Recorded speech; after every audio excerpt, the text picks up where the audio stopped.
हमारी कोशिश जो रही है वो रही है कि आपको अपडेट करें छोटी बड़ी ख़बरों से सुबह सुबह उस वक्त जब आप दफ्तर निकलने की तैयारी में हैं, जब आज आप अपने कामकाज को शुरू करने की तैयारी में है, तो हमारी ये कोशिश रहती है कि चाय की चुस्कियों के साथ साथ आपको अपडेट करें, न सिर्फ रियासती सतह पर यूनियन टेरिटरी जम्मू कश्मीर के अंदर क्या कुछ हो रहा है, बल्कि हमारी ये भी कोशिश रहती है कि आपको मुल्की सतह की सूरत हाल से भी रूबरू करवाया जाए और आलमी सतह पर क्या कुछ इस वक्त हो रहा है उससे भी आपको रूबरू करवाएं। तो आज का प्रोग्राम जो 90 मिनट का प्रोग्राम आपके सामने हम रखेंगे, मुझे उम्मीद है कि टेलीविजन चैनल पर तो आप लगातार इसको देख ही रहे हैं, आप हमारे सोशल मीडिया पेज पर भी ज़रूर आएंगे और सोशल मीडिया पेज पर जब आप आएंगे तो हमारे फेसबुक को लाइक और शेयर और सब्सक्राइब कर ज़रूर कीजिएगा और फिर साथ साथ यूट्यूब पर आइएगा, इंस्टाग्राम ट्विटर पर भी हमारी नशरियात जो है वो मुसलसल आप देख सकते हैं और साथ साथ MX प्लेयर पर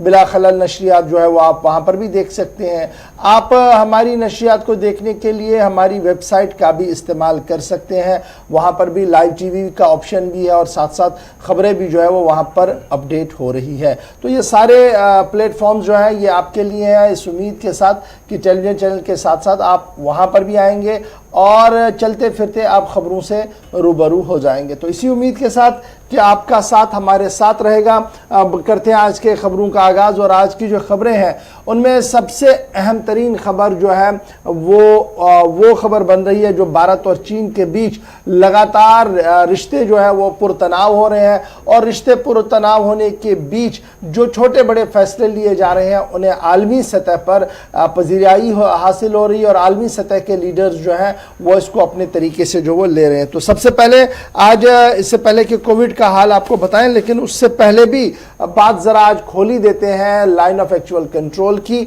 जहां पर लगातार पिछले 2 माह से ज़्यादा वक्त हो गया है फौजें आमने सामने। एक तरफ से पीपल्स लिबरेशन आर्मी, जिसे हम चाइना का फौज कहते हैं, वो एक तरफ से अपने लाइन ऑफ एक्चुअल कंट्रोल और सरहद के बिल्कुल पास आ चुकी है। अब सिर्फ वो लद्दाख वाली सरहद पर नहीं है, अरुणाचल से इसी तरीके से खबर आ रही है, खबर POK से भी इसी तरीके की आ रही है, खबर इस्लामाबाद से भी आ रही है कि ज्वाइंट मैकेनिज्म के तहत वहाँ पर भी चीन की आमद और चीनी फौज की मशकें जो है वो देखी जा रही हैं। तो ये तनाव जो है वो काफ़ी ज़्यादा तेज़ हो रहा है। इस तनाव के बीच जहां इसको ख़त्म करने के लिए फौज के जो आला तरीन कमांडर्स हैं उनके बीच मुज़ाकरात का सिलसिला भी जारी है। और आपको याद होगा कि गुज़श्ता दिनों आसिफ ने आपको कल भी अपडेट किया था कि तकरीबन 11-12 घंटे की मीटिंग जो थी वो चली थी, उसमें क्या कुछ नतीजे उभर कर सामने आएंगे उस पर तवक्को की जा रही है दोनों तरफ से। लेकिन अब उसके साथ साथ जब सफारती महाज की हम बात करते हैं तो सफारती महाज पर चाइना की सूरत हाल जो है वो कमज़ोर पड़ती हुई नज़र आ रही है, क्योंकि एक के बाद एक मुल्क की तरफ से बयान जो है वो जारी किया जा रहा है और तानाशाही और इस तरीके की अल्फाज जो है वो इस्तेमाल किए जा रहे हैं चाइना के लिए। लेकिन जब मुल्की सतह की हम बात करेंगे तो मुल्की सतह पर वज़ीर-ए-आज़म की सरबराही में जो आला सतही इजलास मुनक्किद हुआ था उसमें यह फैसला लिया गया था कि तकरीबन कुछ ऐप्स 59 ऐप्स जो हैं जो भारत के अंदर इस्तेमाल होती हैं इनको फ़िलहाल ताहुक्म सानी बंद कर दिया जाए। और जब ये बंद कर दिए गए तो उसके साथ साथ इन्हें प्ले स्टोर और दीगर जगहों से हटा दिया गया और इसका रद्द-ए-अमल जो है वो अब आलमी सतह पर देखने को मिल रहा है। और US की तरफ से जो बयान जारी कर दिया गया है, US स्टेट सेक्रेटरी पॉम्पी साहब की तरफ का जो बयान आया है उन्होंने भारत सरकार के इस फैसले का खैर मकदम किया गया है जिसमें भारत की तरफ से चाइनीज़ मोबाइल एप्लीकेशंस पर पाबंदी आयद कर दी गई है और कहा कि कम्युनिस्ट पार्टी ऑफ चाइना जिस तरीके से पूरे दुनिया के डाटा को इस्तेमाल कर रही है और डाटा की चोरी कर रही है, उसमें पहले ही अमेरिका की तरफ से 2 बड़ी कंपनियों पर कार्रवाई जो है वो की गई है और जिस तरीके से भारत सरकार की तरफ से फैसला लिया गया है ये खुशाइंद है और उसके अच्छे नताइज जो है भारत के लिए होंगे, क्योंकि यूएस फेडरल कम्युनिकेशन कमीशन ने हुआई टेक्नोलॉजी को और टीजेडई कॉरपोरेशन को नेशनल सिक्योरिटी थ्रेट करार दिया था और इन दोनों कंपनियों के खिलाफ जो थी वो कार्रवाई शुरू की थी और कहा था कि ये कंपनियां जो है चाइना के लिए सुराग रसाई का काम कर रही हैं और मुल्क के अंदर मामलात को उसी तरीके से जो वो लिया जा रहा था। उसके साथ साथ जो 5G का प्लान हुआई और टीजेडई कंपनी के पास था, इसलिए भी इसको रोका गया क्योंकि 5G का आना माना जा रहा है कि अभी आज के दिन में ये भी एक बहुत बड़ी परेशानी जो है वो सामने हो सकती है, क्योंकि मोबाइल रेडिएशन और 10 तरह की चीजें जब इसमें चलेंगी तो बहुत ज्यादा परेशानी हो सकती है। फिलहाल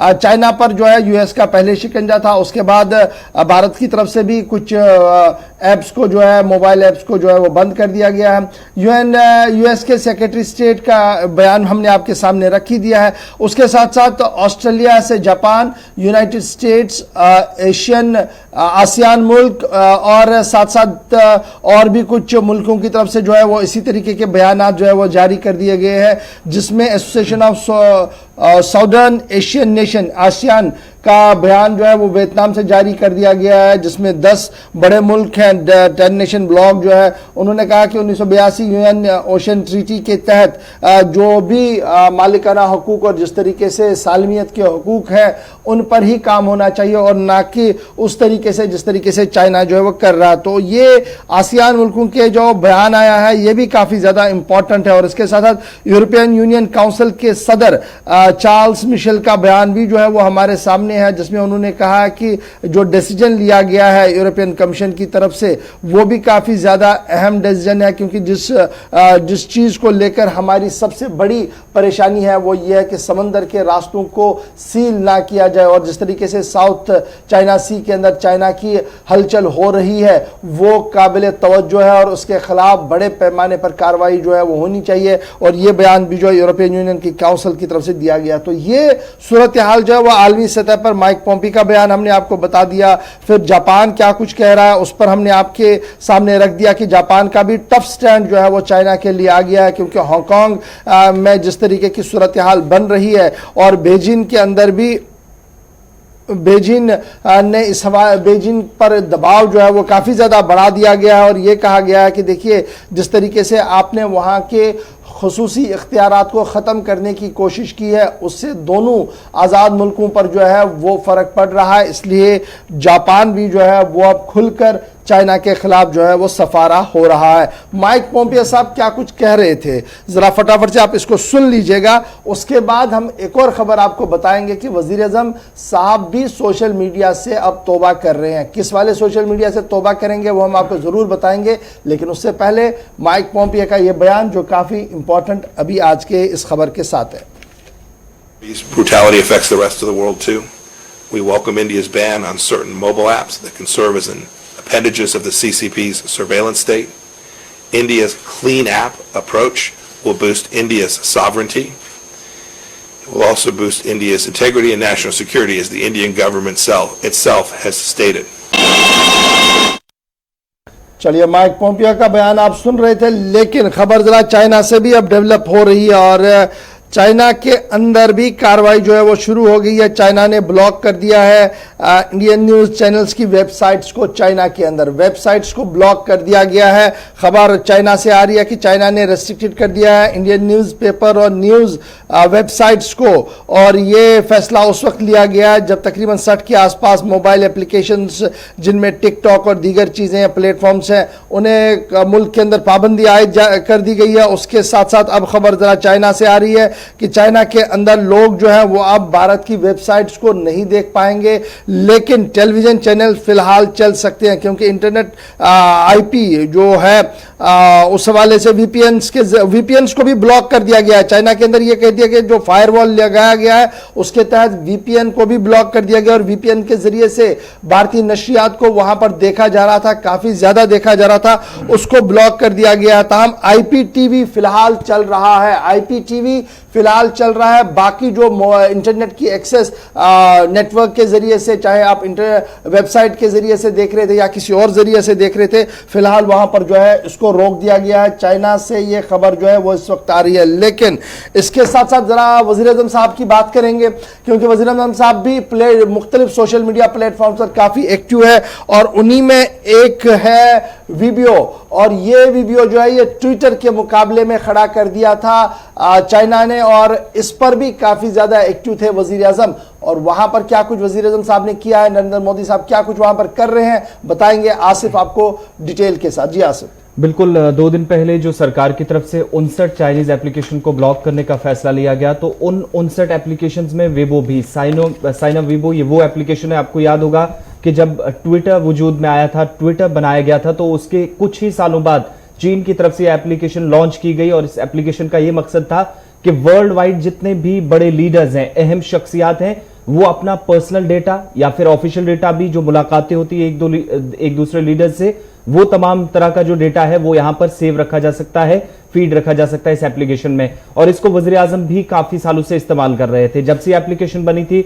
उसके बाद से ही इसमें जो प्रधानमंत्री मोदी की तरफ से साइना वीबो एप्लीकेशन जब इस्तेमाल की गई, तो इसमें बेशतर आपको वो फोटोज मिलेंगे प्रधानमंत्री के अकाउंट पर, वो शेयर्स, वो पोस्ट मिलेंगी जो भारत और चीन के बीच करीब 7 मुलाकातें हुई हैं, चाहे वो हिंदुस्तान चीन के सदर आए हों शी जिनपिंग, या फिर चीन के दौरे पर जब हिंदुस्तानी वज़ीर आज़म गए थे, और इसके अलावा बाहर के कई ममालिक में दोनों लीडरान ने मुलाकातें की, तो वहां के फोटोज भी इस पर शेयर किए गए थे। 115 के करीब ऐसी पोस्टें थी जो वेबो पर खुद वज़ीर आज़म ने शेयर की हुई थी। लेकिन अब जो है आहिस्ता आहिस्ता डिलीट करने का भी इस वेबो से, इसमें 2 तरह की चीजें हैं। अगर पहले ऑफिशियल अकाउंट हो, खासतौर से जो अहम शख्सियात होती हैं उनका ऑफिशियल अकाउंट खुद, जब तक कि इसमें जो आईटी सेल्स होते हैं खुद पार्टी इन्वॉल्व नहीं होती, तब तक अकाउंट को मुकम्मल तौर पर डिलीट करना बेहद मुश्किल रहता है। और इसमें बाज़ाब्ता तौर पर जो अब सरकार की तरफ से जब कदम उठाया गया, तो 59 एप्लीकेशन ब्लॉक हुई, उसके बाद ये एप्लीकेशन भी ब्लॉक हुई।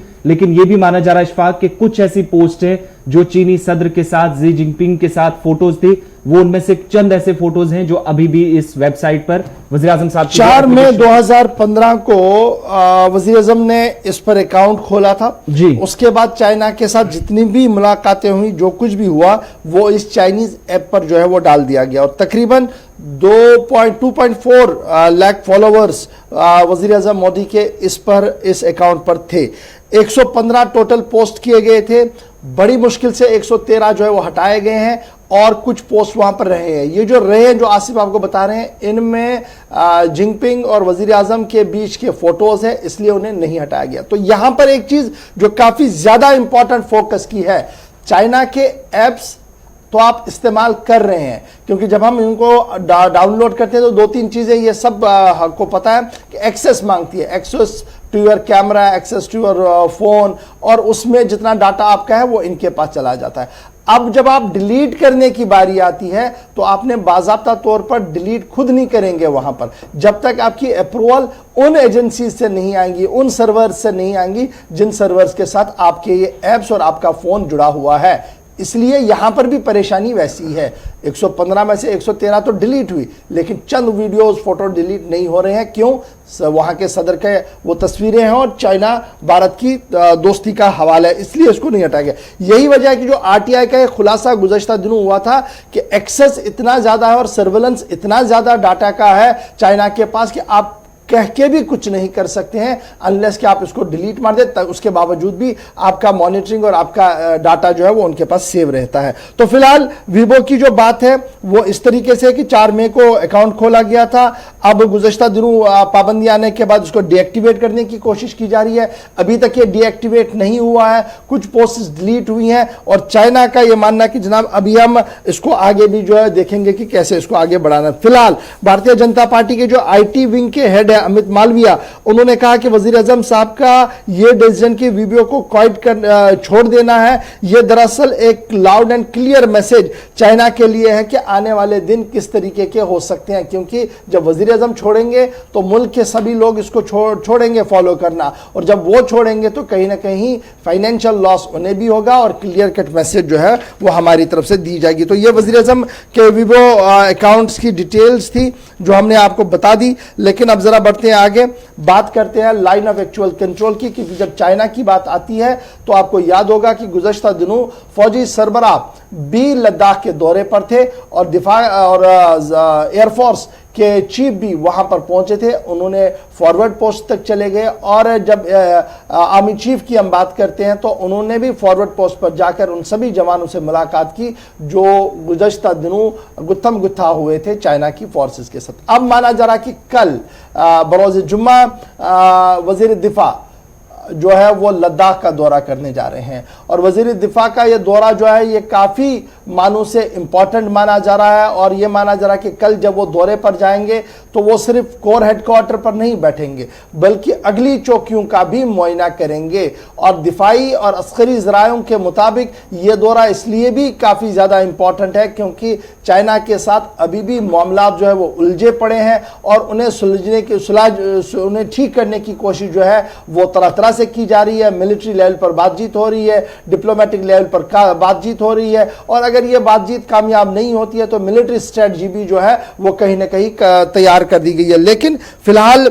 खबर यह है कि आर्मी चीफ उनके साथ रहेंगे और आर्मी के वरिष्ठ अफसर यानी बड़े अफसर भी राजनाथ सिंह के साथ रहेंगे और कल वो जाएंगे लद्दाख जहां पर वो अगली चौकियों का भी मुआयना करेंगे और वहां पर सूरत हाल का जायजा भी आज खुद लेंगे। ये खबर, बड़ी खबर जो आ रही है वो इस वक्त नई दिल्ली से आ रही है जहां पर यह कहा जा रहा है कि जनाब वज़ीर दिफा साहब कल दौरे पर जाएंगे। एक दिन का दौरा इनका होगा जिस दौरान लद्दाख की सूरत हाल पे हवाले से मीटिंग का जायजा भी लेंगे और अगली चौकियों का मुआयना भी करेंगे। ये दौरा इसलिए भी काफी अहम है चूंकि 5 मई के बाद की जो सूरत हाल बनी LAC पर मुख्तलिफ हिस्सों के अंदर, चाहे यूनियन टेरिटरी से लेकर आप हिमाचल प्रदेश तक देख लीजिए, दूसरी तरफ कई मकामात पर जहां पर भी चीन के साथ सरहद लगती है वहां पर जिस तरीके से दोनों अफवाज ने तैयारियां की, तो उसके बाद वज़ीर दिफा का ये पहला दौरा होगा और जहां पर लाइन ऑफ एक्चुअल कंट्रोल पर वो सिक्योरिटी सूरत हाल का जायजा लेंगे। दूसरी तरफ माना जा रहा है कि लेह अस्पताल भी कल वो जाएंगे जहां पर 15 और 16 तारीख की रात को जो झड़पें हुई थी चीनी अफवाज के साथ, उन झड़पों के दौरान जो जख्मी जवान हैं उनसे मुलाकात करेंगे, उनकी हौसला अफजाई करने वाले हैं। इसके साथ साथ फौजी सरबराह जनरल मनोज मुकुंद नरवाने भी इस दौरे पर उनके हमरा रहेंगे और वो इंपॉर्टेंट मेंबर भी जो 3 मीटिंग्स का हिस्सा रहे हैं लाइन ऑफ एक्चुअल कंट्रोल पर, जो कि लगातार भारत की नुमाइंदगी कर रहे हैं और वो कमांडर्स जो LAC पर लगातार नजर बनाए रखे हुए, उनकी मुलाकात भी वज़ीर दिफा के साथ होनी है और इस वक्त जो सूरत हाल है उससे भी उनको ब्रीफ किया जाएगा। साथ ही साथ ये भी माना जा रहा है कि उसके बाद फौज के जितने भी इस वक्त तामीराती ढांचे तैयार हो रहे हैं, जितने भी प्रोजेक्ट्स मुख्तलिफ हिस्सों के अंदर चल रहे हैं, ब्रिज से लेकर रोड तक, या जिन इलाकों के अंदर फौज की जो कंटेनमेंट जोन्स हैं वहां पर जिस तरीके से इस वक्त प्रिपरेशंस चल रही हैं और कंस्ट्रक्शन वर्क चल रहा है, 32 से ज्यादा जो सड़कें लद्दाख के अंदर मुख्तलिफ हिस्सों के अंदर बन रही हैं, उन सड़कों को तेजी से कंप्लीट करने के हवाले से भी बातचीत हो सकती है। उनके मुतल्लिक भी फौजी अफसरान कल ब्रीफिंग दे सकते हैं डिफेंस मिनिस्टर को। इसके साथ साथ ये भी आपको बताते चलें, जहां पर लगातार हम आपको बता रहे हैं इस कशीदगी के बीच सरकार की तरफ से भी लगातार कई फैसले लिए जा रहे हैं। जो इशफाक ने शुरुआत में आपको बताया, एप्लीकेशंस पर पाबंदी लगाई गई, ब्लॉक किया गया 59 एप्लीकेशंस को। और कल दूसरी तरफ जितने भी अहम रेलवे प्रोजेक्ट्स हैं, हाईवेज हैं, या चीनी कंपनियों के साथ भारतीय कंपनियां मिलकर जो दोनों मुश्तरका तौर पर जहां जहां काम होता था इन प्रोजेक्ट्स को लेकर, वो भी फिलहाल भारत ने रोकने का फैसला किया और नए टेंडर्स बाज़ाब्ता तौर पर इसमें भी जारी किए जाएंगे। नई कंपनियों को इनवाइट किया जाएगा और उसके साथ साथ जो 5G और 4G का मसला हमने आपको बताया, BSNL, MTNL कंपनियां, वो प्रोजेक्ट जो चीन के साथ शेयरिंग थी वो भी फिलहाल बंद की गई है। इसके अलावा यूनियन मिनिस्टर जो है food and public distribution Ram Vilas Paswan, उनका भी ये कहना है कि इस वक्त कोई भी चाइनीज सामान जो है उसको मुकम्मल तौर पर हम बाइकआउट करने के लिए जो एक मुहिम चली है उसको कामयाब बनाने की कोशिश है। और उनके मुताबिक तमाम जो चाइनीज प्रोडक्ट्स हैं वहां पर इस वक्त कंपनियों के दरवाजे बंद कर दिए गए हैं सरकार की तरफ से, रामविलास पासवान कह रहे हैं। इसी पर मजीद बात करने के लिए हमारे साथ सरहदी कशीदगी पर क्या कुछ मजीद दिफाई तज्जिया निगार क्या कुछ सोचते हैं, जो सीनियर जर्नलिस्ट है वो क्या कुछ तज्जिया इस पर करते हैं। हमारे साथ सबसे पहले SS पठानिया साहब हैं, डिफेंस एक्सपर्ट। पठानिया साहब, बहुत शुक्रिया हमारे साथ ज्वाइन करने के लिए। आज चूंकि करीब 60 दिन मुकम्मल होने वाले हैं और LAC पर, किस तरीके से अब सूरत हाल देखते हैं, जहां पर लगातार देख रहे थे टेंस सिचुएशन आज भी है, दोनों फौजें आमने सामने आई और इस बीच लद्दाख का डिफेंस मिनिस्टर का दौरा, किस तरीके से आप इसको देखते हैं? और दूसरी तरफ दूसरे जितने भी ममालिक, करीब 30 ऐसी कंट्रीज हैं जो चीन के खिलाफ इस वक्त UNHRC में भी शिकायत कर चुकी हैं, और पूरा मामला आप इस वक्त किस तरीके से सिचुएशन को असेस करते हैं? देखिए सर, अभी सबसे पहले मैं तो ये बात करूंगा कि कोर कमांडर लेवल पे 3 बातचीत हो चुकी है और कोई नतीजा नहीं निकला है जी। नंबर 1। नंबर 2, अगर आप देखते हैं कि इस समय इन्होंने अपनी जो बिल्डअप है उसको बढ़ाना शुरू कर दिया है। जैसे आपको पता ही होगा कि रणवीर खान, सकूर और स्कर्दू के अंदर जो एयर फील्ड है वहां पे ये अपने जेट उतार रहे हैं। इनका जो पर्पज है इस समय चाइना का, पाकिस्तान के साथ मिलके वो नॉर्दर्न फ्रंट को और जो हमारी वेस्टर्न फ्रंट है दोनों को एक्टिवेट करना चाहते हैं, ताकि कल को जो अगर वो सिचुएशन होती है तो हमारी जो आर्मी है अपनी फ्लेक्सिबिलिटी जो है रिजर्व को स्विच करने की वो खो दे जी। अभी जहां तक इनका दूसरे मवालिक का सवाल है, चाइना इस समय एक बहुत ही कैच 22 सिचुएशन में पड़ा हुआ है। उसने पहले इंडिया को मिलिटरीली प्रूव किया, फिर उसके बाद डिप्लोमेटिकली, इकोनॉमिकली और पॉलिटिकली टटोला उनको कि इनके अंदर कितनी शक्ति है, और ये जो रिस्पांस उसको मिला है ये उन्होंने शायद कभी एक्सपेक्ट नहीं किया होगा। अभी अगर हम ये मान के चलें कि इस समय जापान और अमेरिका खुल के सामने आ चुके हैं ऑस्ट्रेलिया के साथ, वो इस समय जब भी कोई चाइना पे कार्रवाई होती है, इसको आप सी ब्लॉकेट को मान के चलिए, जो पैसिफिक ओशियन में उनके 3 एयरक्राफ्ट कैरियर अमेरिका के घूम रहे हैं। जापान ने अपना जो आइलैंड है सेनकाकू, उसके अंदर मिसाइल डिप्लॉय कर दिए हैं, उसको फिजिकली ऑक्यूपाई कर लिया है जी। तो चाइना के पास इस समय कोई ऑप्शन नहीं बचा हुआ है कि वो अपनी फेस सेविंग करके किसी तरीके से वापस चला जाए, क्योंकि ये बहुत बड़ी हिमाकत उसने की है और उसको अभी पता चल गया है कि भारत के अंदर कितना सक्षमता और शक्ति है कि वो उनका मुकाबला कर सकते हैं। जहां तक पाकिस्तान का सवाल है, पाकिस्तान उनका पिट्ठू है। गिलगित के अंदर तकरीबन उन्होंने अपने 1.5 लाख चाइनीज सोल्जर जो बिठा रखे हैं वहां पे, और वो पाकिस्तान वालों को कोई जॉब भी नहीं दे रहे हैं। तो सी पैक कॉरिडोर के अंदर पाकिस्तान भी बुरी तरह फंस चुका है।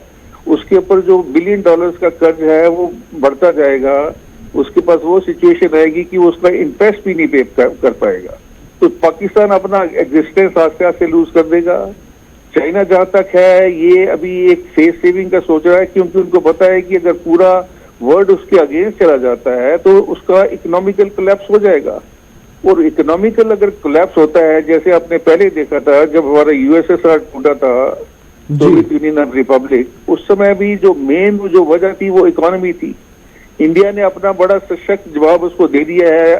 ऐप जो है वो सारी की सारी बैन कर दी गई हैं।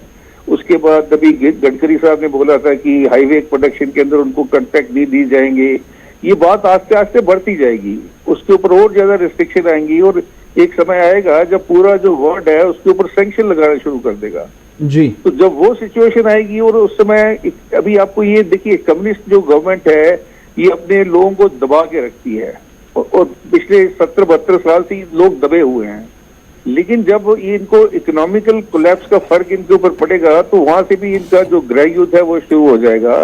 और आस्ते आस्ते ये मैं कह सकता हूं कि अगर ये सिचुएशन को कंट्रोल नहीं करते हैं तो इनका बाल्कनाइजेशन हो सकता है। कल को तिब्बत इनसे अलग हो सकता है, कल को तुर्किस्तान, मंगोलिया, मंचूरिया, इनका जो बहुत बड़ा इन्होंने अपना जो मैप बनाया हुआ है including Hong Kong and Macau, they may be split and China may be totally disintegrated.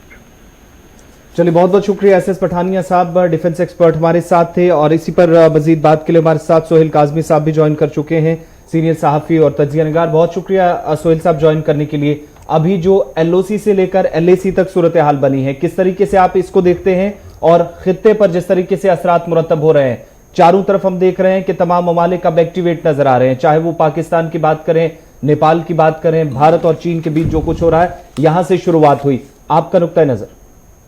देखिए, जब तक तो अंडर टेबल कोई चीज होती है, दुनिया से छुपी होती है, जिस तरह चाइना पिछले कुछ सालों से लगा हुआ था कि हमने रिंग रोड बनानी है पूरे वर्ल्ड में, या पाकिस्तान और चाइना एक ही है। Pakistan almost is governed by China now, जी इकोनॉमिकली बोलिए, सियासी तौर पे बोलिए, ISI बोलिए, तो उनका रोल पूरा है पाकिस्तान में। और जहां तक कोविड की सिचुएशन सामने आई, जिस तरह से वर्ल्ड ओपिनियन चाइना के अगेंस्ट बन रहा है कि वुहान से शुरू हुआ ये वायरस, उस पहले ही चाइना उस वायरस के चक्कर में एक्सपोज होता जा रहा था। और अब ये जो सामने आई हैं चीजें आपकी, वो अंडर एस्टिमेट कर रहा है इंडिया को, और वो ये सोचता है कि क्योंकि वो वहाँ की जो सरजमीन है मुजफ्फराबाद की, वहाँ की एयर स्ट्रिप्स हैं, वहाँ अपने जहाज लड़ाकू वहाँ लगा दिए, वहाँ के जो पाकिस्तानी जहाज से वहाँ से वेकेट कर रही है। ये सब चीजें तब तक थी जब तक छुपी हुई थी, लेकिन अब उसको थोड़ी सी समझ आई है। जिस तरह की रिटेलिएशन इंडियन फोर्सेस ने लद्दाख में की है, ये पहली बार है कि एक जवाब जो है चाइना को मिला है, और उससे वो बदलाया हुआ है, और उसके साथ जो वर्ल्ड ओपिनियन बन रहा है, पठानिया साहब ने कहा कि एक वर्ल्ड ओपिनियन बन रहा है। और मैं आपको एक बात बताऊं, जो अंडर डेवलप्ड नेशंस होते हैं, वहाँ के जो लोग होते हैं और वहाँ की जो सरकारें होती हैं, वो शायद थोड़ी सी इकोनॉमिकल क्राइसिस को बर्दाश्त कर लेती हैं, लेकिन जहाँ डेवलप्ड नेशंस होते हैं, वहाँ अगर इकोनॉमी शटर होती है तो मुल्क पूरा शटर हो जाता है।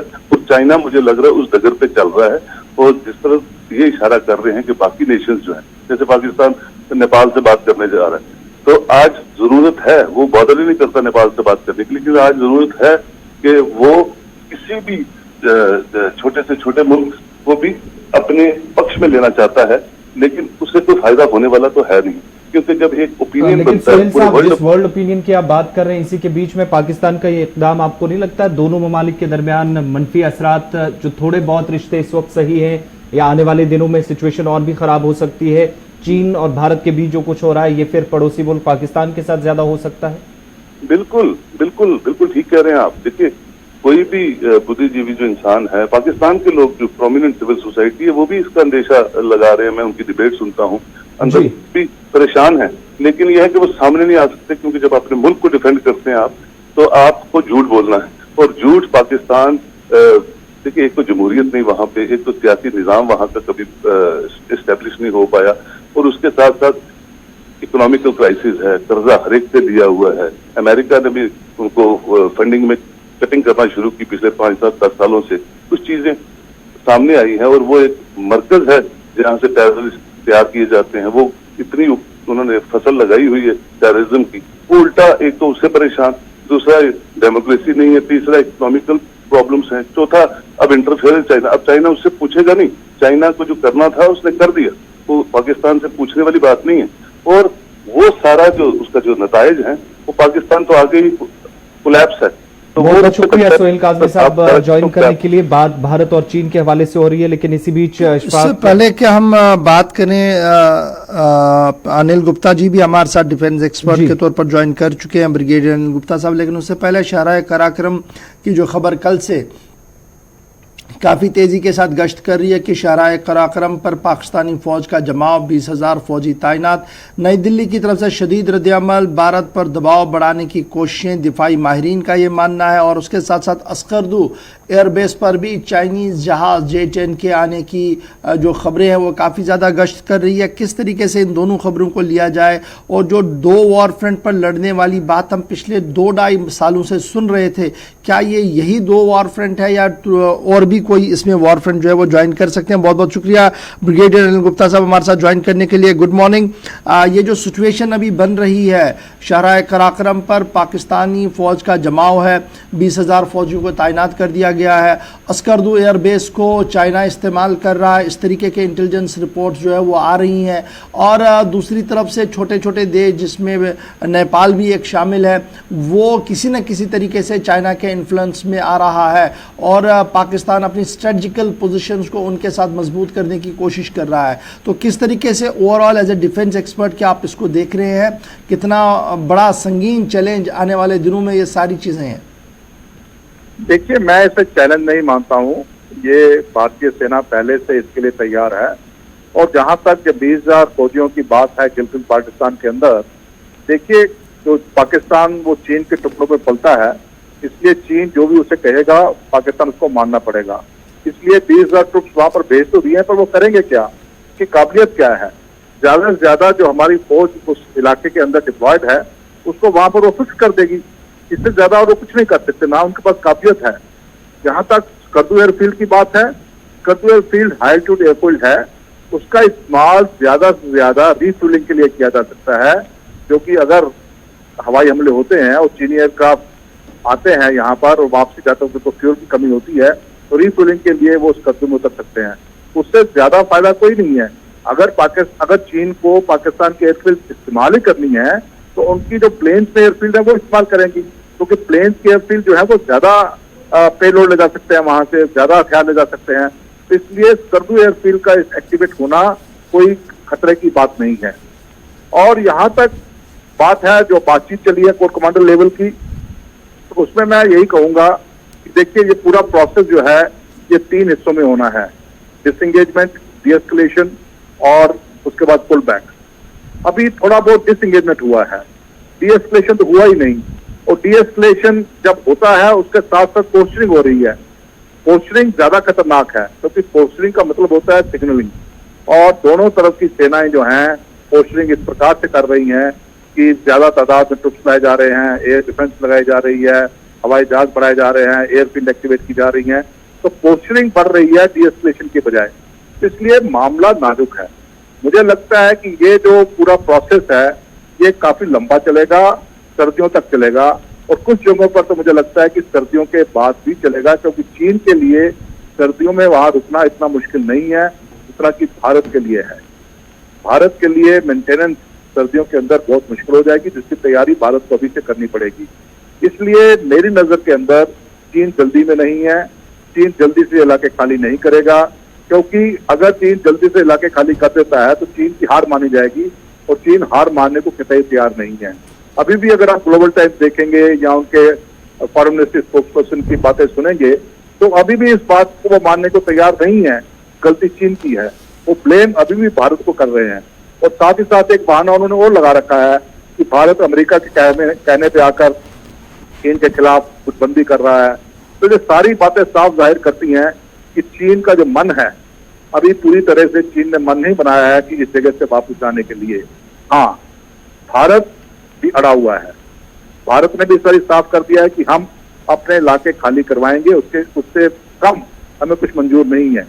तो देखिए क्या होता है। मुझे तो लगता है अभी काफी वक्त है, अक्टूबर तक काफी समय है, क्या क्या बीच में सिचुएशन बदलती हैं, किस प्रकार डिप्लोमेटिक और पॉलिटिकल टॉक्स, अभी तक पॉलिटिकल टॉक्स शुरू नहीं हुई है, लेकिन किस प्रकार डिप्लोमेटिक टॉक्स इसको अवॉइड करा सकती हैं, देखने की बात है। बहुत बहुत शुक्रिया। ब्रिगेडियर रिटायर्ड अनिल गुप्ता साहब बात कर रहे थे और बता रहे थे कि देखिए अब ये मामला जो है ये अक्टूबर तक खींच सकता है, और हमने और ज़्यादा तैयारी, यानी फ़ौज को और ज़्यादा तैयारी करनी होगी, क्योंकि सर्दियों में वहाँ रुकना काफ़ी ज़्यादा मुश्किल है। ये सती समंदर से आप जितना भी ऊपर चले जाएंगे तो सर्दी बढ़ेगी, और लद्दाख ऑलरेडी सदतरीन इलाका रहता है, और वहाँ पर सिर्फ 2-3 महीने गर्मी के रहते हैं, और उसके बाद ये पानी जो अभी बहाव आप गलवान के अंदर देख रहे हैं, पेंगुइन नाले के अंदर, पेंगुइन लेक के अंदर देख रहे हैं, वो सारा जम जाता है, और उस वक्त की सर्दी जो है वो काफ़ी ज़्यादा खतरनाक होती है। और ये माना जरा कि जनाब उधर जो हमने रुक के हमने आज से जो तैयारी करनी होगी। तो इसके साथ साथ जनाब भारत पाकिस्तान के बीच की खबर भी आपको बताते चले।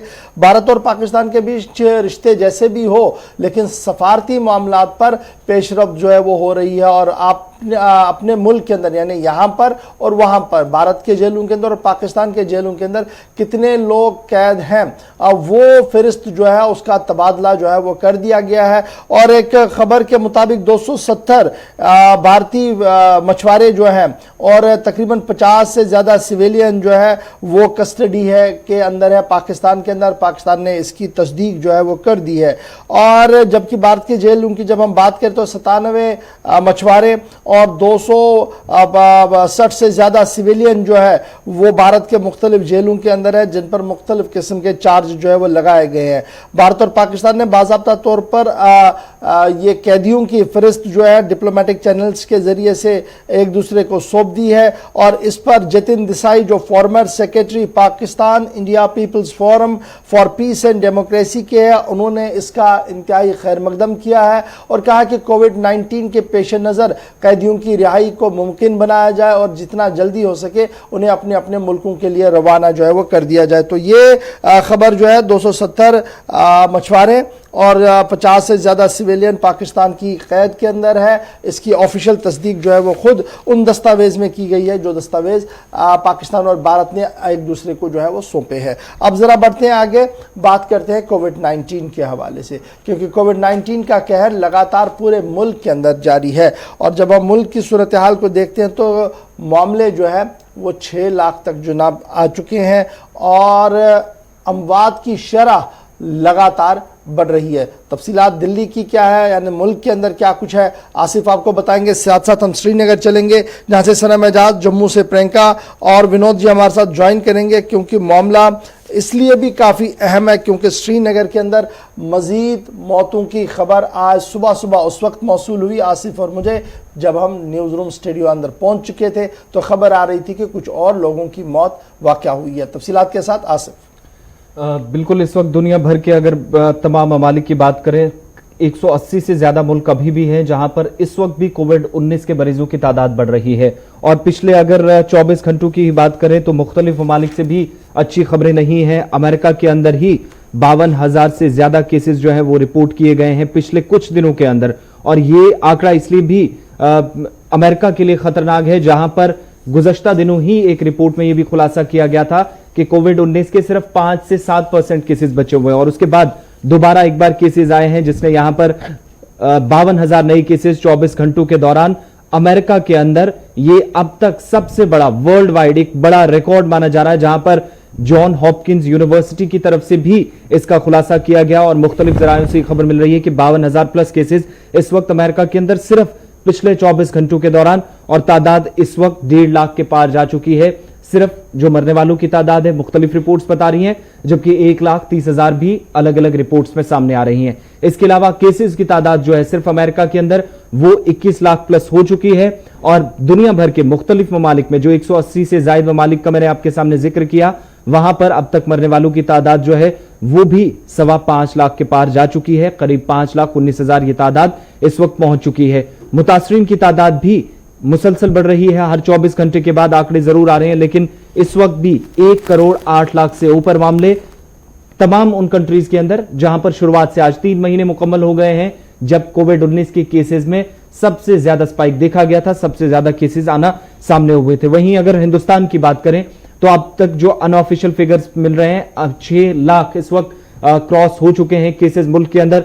थोड़ी देर में ऑफिशियल कंफर्मेशन भी हो जाएगी 6 लाख है या कुछ थोड़ा इससे आंकड़ा कम है, लेकिन अनऑफिशियल भी ये बताते चले आपको कि 6 लाख के ऊपर इस वक्त केसेस जा चुके हैं और मरने वालों की तादाद भी 18,000 के करीब पहुंच चुकी है। जब हम अलग अलग स्टेट्स का, यूटीज का डेटा उठाते हैं तो जम्मू कश्मीर भी एक ऐसी यूटी है जहां पर मरने वालों की तादाद भी बढ़ रही है। 2 तरह की चीजें निकलकर सामने आई है। एक जो डेथ परसेंटेज है वो लगातार बढ़ रही है, पिछले कुछ दिनों के अंदर इसमें थोड़ा राइज देखा गया, लेकिन उसके साथ अच्छी खबर यह भी है कि 60% से इस वक्त वो परसेंटेज भी क्रॉस कर चुकी है जो सेहतियाब होने वाले लोगों की तादाद है जम्मू कश्मीर के अंदर। और जो अभी इशफाक ने जिक्र किया, 2 और अमवात हुई है देर रात 12 बजे के बाद, दोनों डेथ्स हुई हैं कश्मीर वादी में। इस वक्त जो ताजा तरीन आंकड़े बता रहे हैं जम्मू कश्मीर के अंदर 109 लोगों की मौत हो चुकी है, जबकि इनमें 2 12 बजे के बाद की ऐड कर लीजिए, यानी पिछले 24-25 घंटों के दौरान कुल मिलाकर 8 लोगों ने अपनी जान वायरस से गंवाई है। 55 साल के, यहाँ पर जरा मैं अपडेट कर दूं, जो 2 लोग जिनकी जान कोविड-19 की वजह से गई है उनमें एक का ताल्लुक कुलगाम से है और एक का ताल्लुक बारामुल्ला से है, यानी एक साउथ से है एक नॉर्थ से है, और दोनों की उम्र जो है वो 50 से 60 साल के दरमियान की थी और इस तरीके से इनकी मौत जो हुई 109 टोटल फिगर जो है वो अभी तक हो चुका है। हटीपुरा कुलगाम की एक मरीज की 55 साल की उम्र अभी तक बताई जा रही है, 65 साल का सोपोर बारामुल्ला का एक मरीज भी, लेकिन डॉक्टरों के मुताबिक 3-3, 4-4 बीमारियों में पहले मुब्तला थे। उसके बाद जब ये श्रीनगर पहुंचे इलाज मुआवजे के लिए तो यहां पर इनके कोविड-19 के टेस्ट पॉजिटिव पाए गए। यारीपुरा कुलगाम की जो खातून बताई जा रही है हटीपुरा यारीपुरा की, वो 22 जून से श्रीनगर अस्पताल में जिसका इलाज चल रहा था और 12:10 पर इसने आखिरी सांस ली है।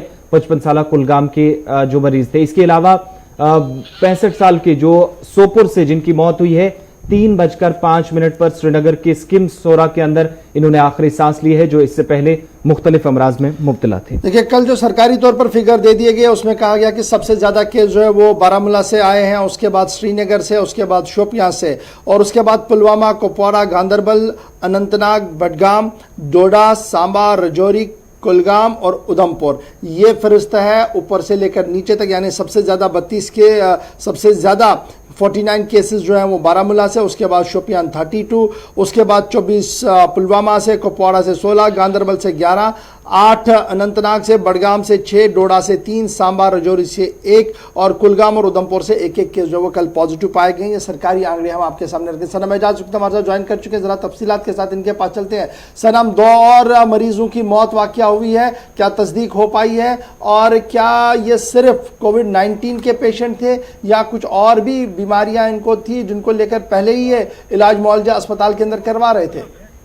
देखिए, बिल्कुल गौहर, कश्मीर में कोविड के हवाले से जो सिचुएशन है उसमें कोई राहत जो है वो नहीं दिखाई दे रही है। और लगातार जिस तरह कल भी हम कहें तो कल 3 के आसपास कल दिन में जो केसेस आए थे, सुबह से ही जो कोविड के आए थे, पॉजिटिव आए थे, उसके साथ ही रात को भी जो कल डेथ जो 3 की लगभग हुई थी, उसके साथ ही यूं कहें तो पॉजिटिव केस की तादाद भी कल जो थी वो उसी तरह से थी, यानी 100 के आसपास का जो तादाद जो शाम को आई थी वो यही बता रही थी कि हालात जो कोविड के हैं वो सही तौर पे नहीं जा रहे। लेकिन एक बात जरूरी है कि अभी कश्मीर में अब आदत सी भी लगभग हो गई है इस कोविड को लेके। अब यूं कहा जाता है कि आम लोग जब यहाँ पे बात भी करते हैं तो यही कहते हैं, कुछ लोग इसको अब मानते तक भी नहीं है। तो ये वजह है कि कश्मीर में इसकी जो हालत इस वक्त है वो थोड़ी सी ज्यादा सिचुएशन जो है बदली हुई है। मकामात पर भी तैयारी की है, आहिस्ता आहिस्ता लोगों को ट्रेन करने की, दोबारा टूरिस्ट स्पॉट्स जो हैं उनको खोलने की तैयारी जो आने वाले दिनों में होगी, उस सिलसिले में अब बाज़ाब्ता तौर पर ट्रेनिंग कल पहलगाम के अंदर भी शुरू हुई है, कुछ और हिस्सों के अंदर। लेकिन ये ट्रेनिंग सिर्फ उन लोगों को दी जा रही है जो सयाहत को फरोग देने में अपना अहम किरदार अदा करते हैं, या फिर आम लोगों की जो घरों से बाहर निकलते हैं, बाजारों में दिन भर घूमते हैं, बड़ी तादाद होती है, उन लोगों में अवेयरनेस अब कितनी नजर आ रही है जब रोज 100, 150, 200 तक फिर से केसेस जाने लगे?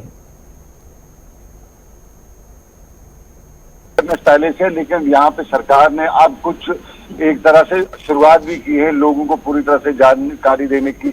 और इस हवाले से जहाँ परसों आपने देखा होगा कि कुपवाड़ा में इस तरह का जो है डिजास्टर मैनेजमेंट डिपार्टमेंट और रेड क्रॉस सोसाइटी ने लोगों को इस हवाले से जानकारी दी। आपात स्वाभाविक उन्होंने टारगेट रखा हुआ था, लेकिन ओवरऑल आज तक कोविड के रिलेटेड ही ट्रेनिंग्स वगैरह की बात की जाती है, तो कोविड रिलेटेड लोगों को जानकारी दी, ट्रेनिंग वगैरह दी। इसी तरह कश्मीर में बाकी सेक्टर में भी ट्रेनिंग दी जा रही है। चलिए, बहुत शुक्रिया सनम एजाज हमारे साथ ज्वाइन करने के लिए। जम्मू सीधे चलते हैं जहां से विनोद जी भी हमारे साथ ज्वाइन कर चुके हैं। विनोद जी, लगातार अच्छी खबर भी जम्मू से आ रही है जहां पर यह माना जा रहा है कि आहिस्ता आहिस्ता करके जो अवेयरनेस है वो इतना ज्यादा है कि खुद लोग डिस्टेंस मेंटेन करना शुरू कर चुके हैं। लेकिन जब ट्रांसपोर्ट की बात आती है तो वहां पर उतना ज्यादा सोशल डिस्टेंस का ख्याल नहीं है। क्या कुछ जम्मू से तफसीलात हैं? हाँ, बिल्कुल गौर, आपने ठीक कहा कि जब ट्रांसपोर्टेशन की बात आती है, जब पब्लिक ट्रांसपोर्ट शुरू हुआ था तो उसमें सोशल डिस्टेंसिंग को फॉलो नहीं किया जा रहा, इस तरह की शिकायतें भी आई थी। लेकिन अब आपको बता दूं बहुत ही मिनिमम ट्रांसपोर्टेशन चल रही है, बड़ी कम ट्रांसपोर्टेशन गाड़ियां चल रही हैं, जिसकी वजह से भी ये हो रहा है क्योंकि जो मालिक है उनको लगता है कि हम गाड़ी चलाएंगे भी तो उससे उनको बेनिफिट नहीं होगा, उल्टा उनको नुकसान होगा, इसलिए कम गाड़ियां चल रही हैं। कम गाड़ियां चलने के कारण और नुकसान जो ना उठाना पड़े ट्रांसपोर्टर से, इसलिए सोशल डिस्टेंसिंग को फॉलो नहीं किया रहा। हम खाली गौर ट्रांसपोर्टर की बात नहीं करेंगे, हम बात करेंगे कल कांग्रेस का एक प्रोटेस्ट हुआ है महंगाई को लेकर के, और बीजेपी का एक प्रोटेस्ट हुआ है चाइना को लेकर के। दोनों में इतनी ज्यादा सोशल डिस्टेंसिंग को वायलेट किया गया है कि आप अंदाजा नहीं लगा सकते। गौर, एक तरफ प्रधानमंत्री कहते हैं कि गांव का प्रधान हो या देश का प्रधान हो, नियम कायदे सबसे ऊपर हैं, लेकिन बीजेपी वाले प्रधानमंत्री के भी आह्वान को नहीं मानते हैं। कल हमने देखा जब चाइना के प्रोडक्ट को लेकर के प्रोटेस्ट किया जा रहा था, सारी पूरी तरह से सोशल डिस्टेंसिंग वायलेट की जा रही। मुझे लगता है कि आगाज अपने घर से इनको करना चाहिए, बीजेपी वालों को करना चाहिए। कांग्रेस वालों ने भी कल सोशल डिस्टेंसिंग को फॉलो नहीं किया। जी गौर। विनोद जी, एक चीज और भी यहाँ पर जानना चाहेंगे। शुरुआती दौर में 2 महीने पहले जब जम्मू के अंदर एक फैसला लिया गया था कि अस्पतालों में, खासतौर से जो सबसे बड़ा अस्पताल है जिस पर सबसे ज्यादा लोग डिपेंड रहते हैं, गवर्नमेंट मेडिकल कॉलेज, वहां मरीज आते थे लेकिन 20 अपॉइंटमेंट्स दिन में होती थी। उसके बाद कल तक भी हमने देखा कि मरीज लगातार शिकायत कर रहे हैं कि कोविड-19 की टेस्टिंग तो चल रही है, उसमें तेजी लाई गई है, लेकिन चाहे वो डायलिसिस कराने वाले पेशेंट हो या दूसरे लोग हैं, टीबी के मरीज हैं, अगर उन्हें अस्पताल किसी खास टाइम में चेकअप के लिए जाना पड़े, उनको वहां पर प्रॉपर फैसिलिटीज वो अवेल नहीं की जा रही हैं। क्या सिर्फ अब ये जो तादाद रखी गई थी अपॉइंटमेंट्स 20 तक, उसको बढ़ाया गया है? अस्पतालों के अंदर भी अब प्रॉपर अरेंजमेंट्स कोविड-19 के अलावा नजर आ रहे हैं? देखिए आसिफ, लोग अवॉइड करते हैं, पहले जो मजबूरी में होते हैं वही जाते हैं, और 20 से ज्यादा अभी तक नहीं लिया जा रहा है, क्योंकि लोग भी नहीं चाहते हैं कि ये डेडिकेटेड कोविड हॉस्पिटल में दूसरे उपचार करवाए जाए। तो कहीं ना कहीं लोग अवॉइड कर रहे हैं, और यही एक वजह है कि लोगों की शिकायतें भी हैं। जो इमरजेंसी में आना चाहते हैं वो नहीं आ पाते हैं, कि जो हॉस्पिटल में जाते हैं उनको रोका जाता है, पहले सारा उनकी स्क्रीनिंग की जाती है, उनका बॉडी टेम्परेचर चेक किया जाता है, उसके बाद उनको जाने दिया जाता है। अगर वो पहुंच भी जाते हैं तो डॉक्टर के पास अपॉइंटमेंट नहीं मिलता है, कि डॉक्टर्स ने जो फैसला लिया है या एसओपी बनी है उसके मुताबिक एक दिन में 20 मरीज ही देखे जाते हैं। इस तरह की शिकायतें मिल रही है, लेकिन इसके साथ साथ आर्थिक लोग भी अवॉइड करते हैं कि इस वक्त ऐसी परिस्थितियों में जो छुटपुट बीमारियां हैं उसके लिए वो मेडिसिन बाजार से ले रहे हैं या टेलीफोनिकली डॉक्टर से कंसल्ट कर रहे हैं। हाँ, जिनकी थोड़ी दिक्कत है, जिनको प्रॉब्लम है, वही हॉस्पिटल में जा रहे हैं। बहुत बहुत शुक्रिया विनोद जी हमारे साथ ज्वाइन करने के लिए। बात कोविड-19 की हो रही थी, और बात ये हो रही थी जनाब फिलहाल अस्पतालों के अंदर वही लोग जा रहे हैं जिन्हें काफ़ी ज़्यादा परेशानी है, लेकिन अस्पताल इंतजामिया आहिस्ता आहिस्ता करके ओपीडी को और बेहतर बनाने की कोशिश में लगी हुई है। जैसे हमने श्रीनगर के अंदर देखा, मुख्तलिफ अस्पतालों के अंदर ओपीडी के अंदर फैसिलिटीज़ को प्रोवाइड किया जा रहा है, और इसी तरीके से अब जम्मू में भी जो है वो करने की कोशिश की जा रही है। लेकिन बढ़ते हैं ज़रा आगे, बात करते हैं लेफ्टिनेंट गवर्नर जीसी मुर्मू साहब की, जो दिल्ली के अंदर मौजूद है, और दिल्ली के अंदर कल एक के बाद एक मीटिंग उन्होंने की है। पहले वज़ीर दिफा के साथ मुलाकात हुई, और मुलाकात के दौरान सलामती सूरत हाल जो जम्मू कश्मीर की है उस पर तबादले ख्याल हुआ। उसके बाद वजारत दाखिला के आला तरीन अफसरों के साथ भी लेफ्टिनेंट गवर्नर साहब की मुलाकात और मीटिंग हुई है, जिस मीटिंग के दौरान डेवलपमेंटल प्रोजेक्ट्स को पाए तकमील तक पहुंचाना, फंडिंग का मामला, और साथ साथ अमरनाथ जी यात्रा के हवाले से भी गुफ्तगू जो है वो की गई है। और माना जा रहा कि आज का दिन भी काफ़ी ज़्यादा इंपॉर्टेंट है, क्योंकि आज जीसी मुर्मू साहब वजीर दाखिला के साथ मुलाकात कर सकते हैं। ज़रा से ये खबर हमें मौसूल हो रही है कि जीसी मुर्मू आज बाद दोपहर वजीर दाखिला के साथ मुलाकात करेंगे, जिस दौरान जम्मू कश्मीर की कुलहुम सलामती सूरत हाल से लेकर पॉलिटिकल डेवलपमेंट और जो दीगर काम है उस पर तबादले ख्याल किया जा रहा है। Anti militant operation, central sponsored scheme, developmental works, ये सारी चीज़ें जो है वो कल भी एजेंडे में थी, और आज के एजेंडे में अमरनाथ यात्रा जिसे कर्टेल किया गया था, सिर्फ कुछ दिनों के लिए ये यात्रा चलेगी, उस हवाले से जो है वो गुफ्तगू है। और गाइडलाइंस जो यात्रा के लिए आनी है उस पर तबादले ख्याल जो है वो मरकजी वजारत दाखिला के अंदर आज जीसी मुर्मू और वजीर दाखिला के दरमियान हो सकती है, जिसके बाद हतमी ऐलान अमरनाथ श्राइन बोर्ड के सरपरस्त यानी चेयरमैन जो जीसी मुर्मू गवर्नर साहब हैं, वो इस हवाले से जो है वो हतमी ऐलान करेंगे कि अगर यात्रा होगी तो कैसे होगी, क्या कौन कौन सी चीज़ें ऐसी है जिनको प्रोटोकॉल के अंदर रखना होगा। तो आज की मीटिंग काफ़ी ज़्यादा अहम, पहले डिफेंस मिनिस्टर, फिर कल वजारत दाखिला के अफसरों के साथ, और आज वजीर दाखिला के साथ मुलाकात जो है वो होनी है। देखेंगे कि इसमें क्या कुछ निकलेगा, थोड़ी देर में हम वो तफसीलात आपके सामने रखेंगे। अब ज़रा फटाफट से आगे बढ़ते हुए बात करते हैं उस दिलदोज वाक़ये की जो कल दिन भर हमने अपनी आंखों से देखा,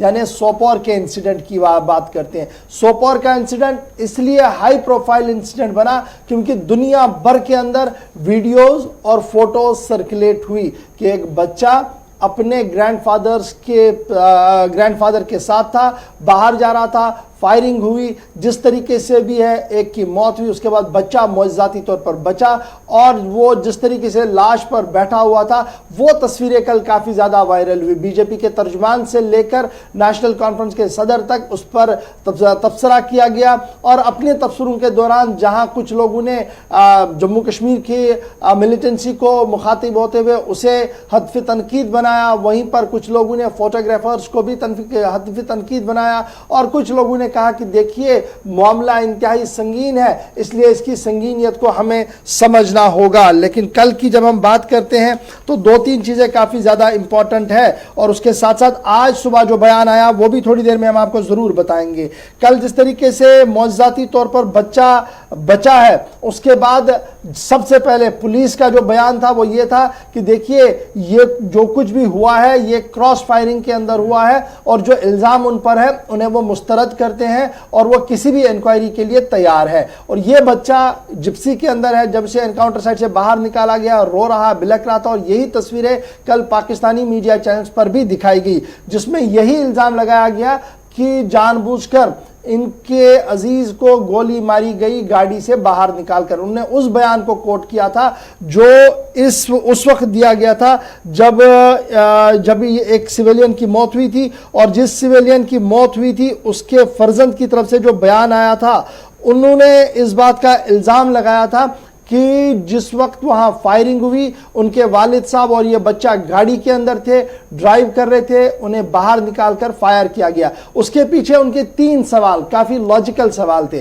कि जब फायरिंग हो रही होगी तो हर कोई भागने की कोशिश करेगा, गाड़ी छोड़कर जाने की कोशिश नहीं करेगा, एक। और दूसरा जो उनका लॉजिकल सवाल यह था कि देखिए अगर क्रॉस फायरिंग में वो मारे गए और जिन जिन जगहों पर उन्हें गोलियां लगी हैं तो गाड़ी के ऊपर एक भी गोली का निशान क्यों नहीं है, यह दूसरा बड़ा सवाल था उनका। और इस सवाल को लेकर दुनिया भर में इस वक्त मुख्तलिफ तज्जिए और तबसरे भी जो है किए जा रहे हैं।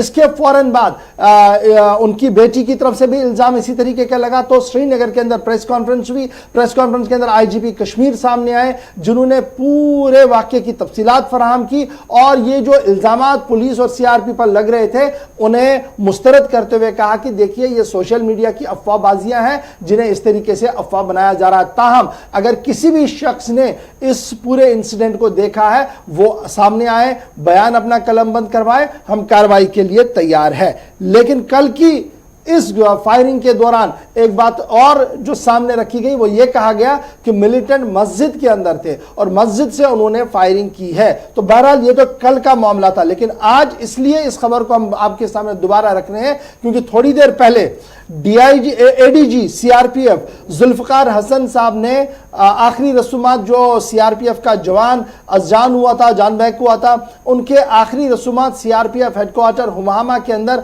मुनक्किद हुआ, जहां पर उन्हें रिवायती तौर पर गार्ड ऑफ ऑनर पेश किया गया। और गार्ड ऑफ ऑनर पेश करने के बाद जुल्फकार हसन एडीजी सीआरपीएफ ने इस पूरे मामले की वजाहत की है और उन्होंने ये साफ कर दिया है कि किस तरीके से ये पूरी कार्रवाई हुई है और क्यों सीआरपीएफ को निशाना बनाया जा रहा है। जुल्फिकार हसन साहब ने क्या कुछ कहा, जरा पहले इसको भी एक बार आप जरूर सुन लीजिएगा। Well, the CRPF had gone for duty at one particular crossing in their district, and when we reached the spot, the militants had already taken position inside the masjid and started firing at the CRPF party from inside the masjid. The CRPF retaliated the fire very bravely. This boy who was martyred, his role was very significant. The retaliation was effective. While this retaliation and the firing by the militants was going on, a private person, he came in a car and he got into the melee. Unfortunately, when he was getting down, and I think we are still to reconstruct properly, but we assume that when he was trying to take the child out of the car, he was shot on the back by the militant bullet from the masjid. All of us have gone to the spot and seen the angle of fire. We are very clear technically that this is the bullet of the militant. And the militant killed the man. The child obviously was scared. He ran and he was rescued by a boy of the CRPF who was there close by, and he took care of him till the firing by the militants continued. The militants were forced to flee away. They went from the masjid, inside the masjid they went back, and from the rear side they flew away. The retaliation by the CRPF was effective. We assume we found blood stains. Inside the mosque we find more than 60 MTs plus 2 magazines. So this shows that the militants had taken position well in time and they were waiting in the masjid for the CRPF party to arrive. I find this use of the mosque for such activities highly reprehensible. I think so far, we, as from all the forces, we have the highest respect for all religions.